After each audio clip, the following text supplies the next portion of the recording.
앵커 리포트입니다. 2달 전 전 세계를 강타한 중국발 재활용 쓰레기 대란. 우리나라도 예외는 아니었죠. 정부가 직접 나서 대책을 내놓긴 했는데요. 급한 불은 끈 모양새지만 근본적인 해결책은 아니란 지적이 많습니다.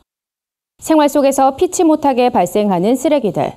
과연 재활용 쓰레기만 문제일까요? 우리나라에서 하루 평균 발생하는 음식물 쓰레기 양은 16,000톤. 20kg의 쌀 80만 포대를 모아놓은 무게입니다. 특히 이 많은 양의 음식물 쓰레기가 제대로 분류되지 않아 다시 처리하는 데만 6톤의 비닐을 쓴다고 하니 쓰레기가 쓰레기를 만드는 꼴이 되고 있습니다. 하지만 음식물 쓰레기 분류 방법이 까다로워 혼란이 생기기도 하는데요. 제대로 분류만 해도 쓰레기를 줄일 수 있겠죠. 올바른 음식물 쓰레기 분류 방법, 홍희연 기자가 살펴봤습니다. 음식물 쓰레기 분류 기준은 기본적으로 동물이 먹을 수 있느냐입니다. 음식물 쓰레기로 분류되는 것들은 가공을 거친 뒤 동물 사료로 쓰이기 때문입니다. 하지만 같은 음식이라도 모양과 방법에 따라 일반 쓰레기로 분류되는 경우가 있어 난감할 때가 많습니다. 집에 있는 음식물 쓰레기, 어떻게 버려야 할지 막막한데요. 여기 있는 이 음식물들은 올바로 배출된 걸까요?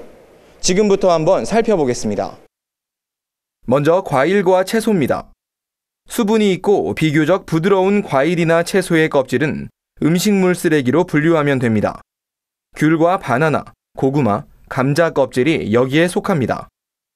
여름철 대표 과일인 수박의 껍질은 딱딱하지만 수분이 많아 잘게 자른 뒤 배출하면 음식물 쓰레기에 해당합니다. 하지만 과일에서 나온 씨는 대부분 일반 쓰레기로 분류됩니다. 수박과 복숭아에서 나온 씨는 딱딱하고 수분이 없기 때문에 동물 사료로는 적합하지 않습니다. 대신 씨를 잘게 부순 뒤 배출하면 음식물로도 버릴 수 있습니다. 두 번째는 육류와 어패류입니다. 이 식품군도 마찬가지로 동물 사료로 쓸 수 있는지를 먼저 생각하면 됩니다. 먹다 남은 닭뼈와 조개 껍데기, 생선 가시 등은 모두 일반 쓰레기로 배출해야 합니다. 돼지 비계와 내장 같은 것들은 음식물 쓰레기라고 생각할 수 있지만 포화지방산이 함유돼 있어 일반 쓰레기로 분류합니다. 달걀과 메추리 알에서 나온 껍질은 일반 쓰레기입니다. 녹차나 둥글레차 등 차를 우려 먹고 남은 찌꺼기도 일반 쓰레기로 버려야 합니다. 꼭 알아야 할 대목은 지역별로 음식물 쓰레기 배출 기준이 다르다는 점입니다.